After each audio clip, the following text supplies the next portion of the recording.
At nakilala ng lalaki si Eva na kanyang asawa. At siya ay naglilihi at ipinganak si Cain.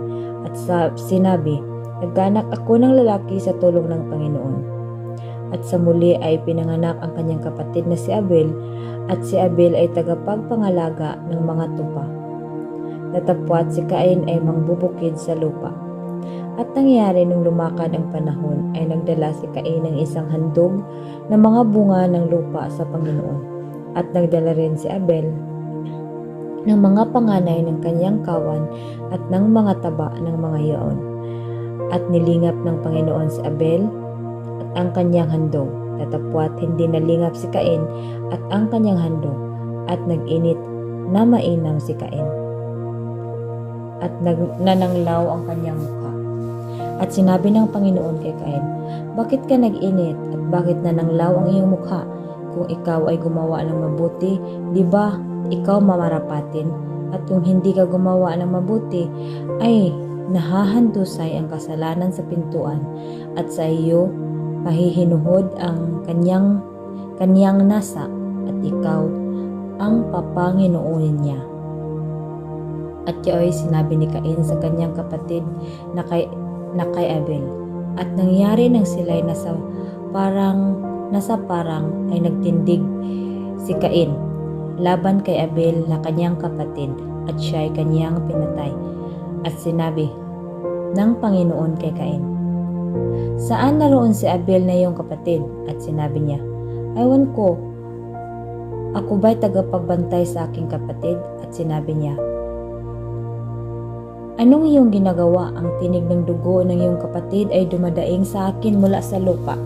At ngayon sinumpa ka sa lupa na siyang nagbuka ng bibig na tumatanggap sa iyong kamay ng dugo ng iyong kapatid. Pagbubukid mo ng lupa ay di na ibibigay mula ngayon sa iyo ang kanyang lakas. Ikaw ay magiging palaboy at hampas lupa sa lupa. At sinabi ni Cain sa Panginoon, ang aking kaparusahan ay higit kaysa mababata ko.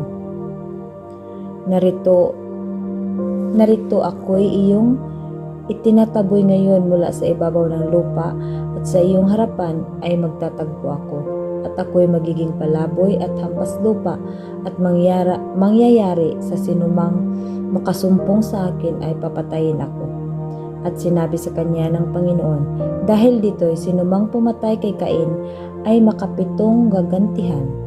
At nilagyan ng Panginoon ng isang tanda si Cain, baka siya'y sugatan ng sinumang makakasumpong sa kanya.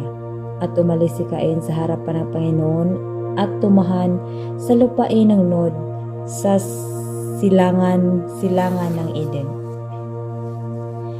At nakilala ni Cain ang kanyang asawa, at siya'y naglihi at ipinanganak si Enoch. At siya'y nagtayo ng isang bayan, at tinatawag na bayan na yun ay pangalan ng kanyang anak, Enoch.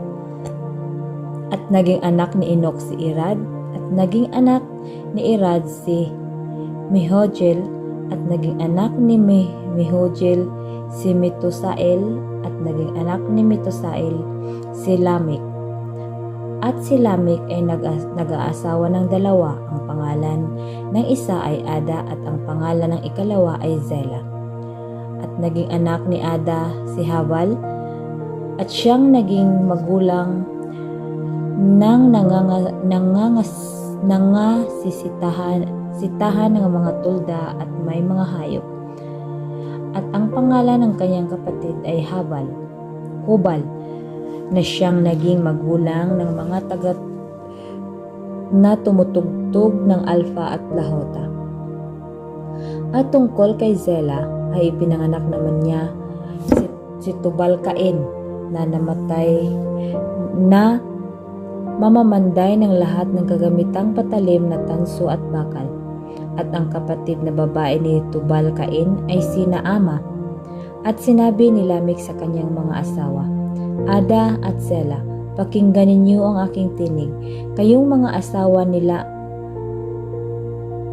Lamech ay makinig ng aking salaysay, sapagkat tumatay ako ng isang tao dahil sa ako'y sinugatan at ng isang binata dahil ako'y hinampas. Kung makapitong gagantihan si Cain, tunay na si Lamech ay makapitumpung-pito. At nakilalang muli ni Adam ang kanyang asawa at nanganak ng isang lalaki at tinatawag ang kanyang pangalan na si Seth, sapagkat anyay binigyan ako ng Diyos ng ibang anak na kahalili kay Abel, sapagkat siya ay pinatay ni Cain. At nag-anak naman si Seth ng isang lalaki at tinawag ang kanyang pangalan na si Enos. Noon ay simula ng mga tao ang pagtawag ng pangalan ng Panginoon. Ito ang aklat ng mga lahi ni Adan. Nang araw na lalangin ng Diyos ang tao sa wangis ng Diyos, siya nilalang. Lalaki at babae silang nilalang at sila'y binasbasan at tinatawag na Adam ang kanilang pangalan ng araw na sila'y lalangin. At nabuhay si Adam ng 130 taon at nagkaanak ng isang lalaki, kanyang wangis na hawig sa kanyang larawan, at tinawag ang kanyang pangalan na Seth.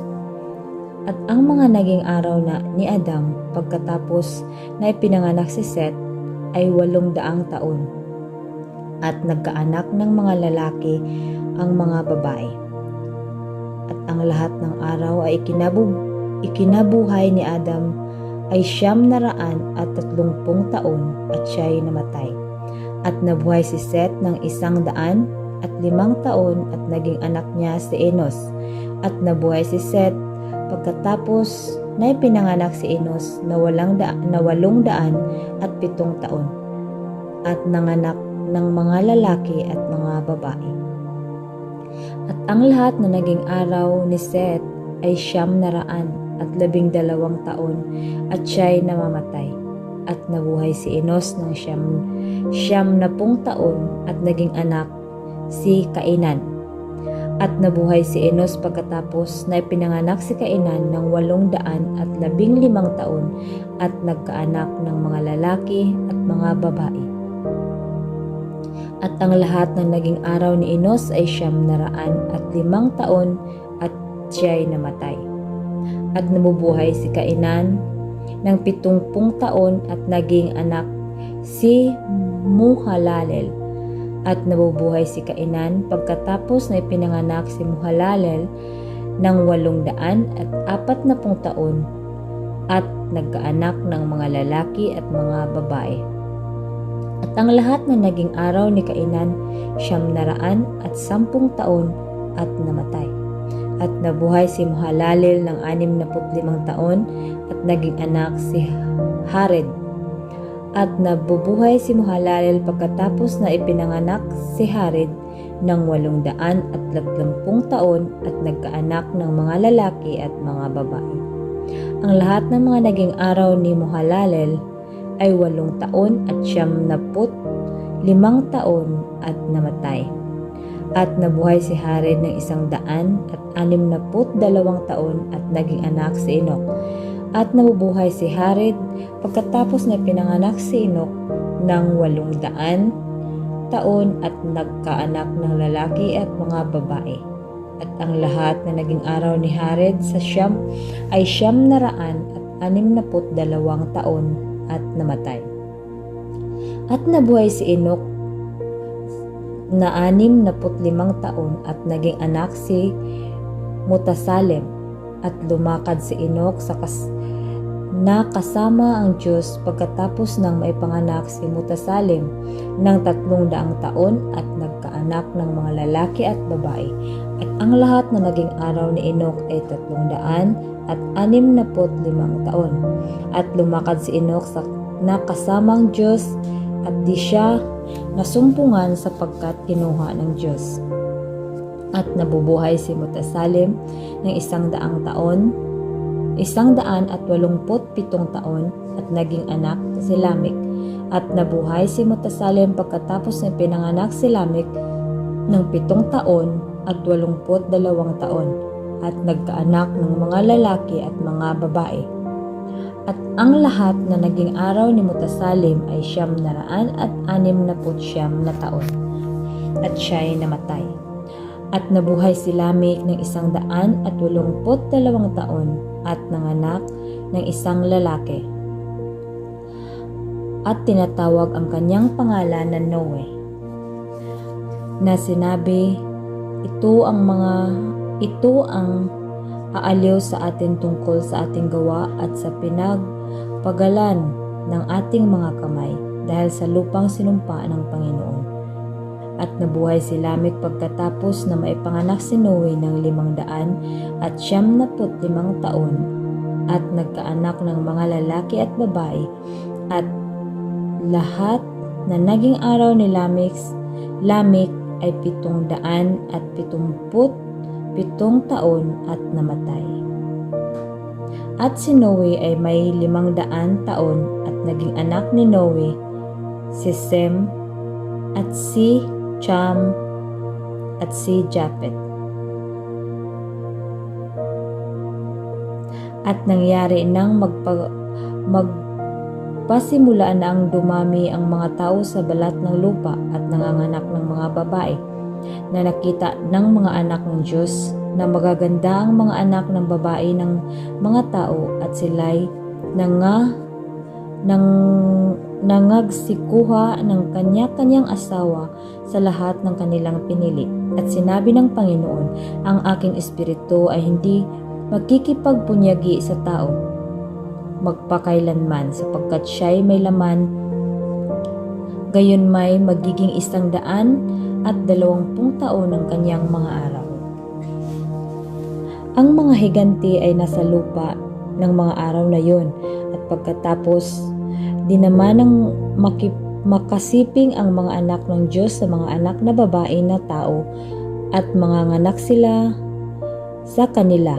Ang mga ito rin ang naging makapangyarihan ng unang panahon ng mga lalaking bantog.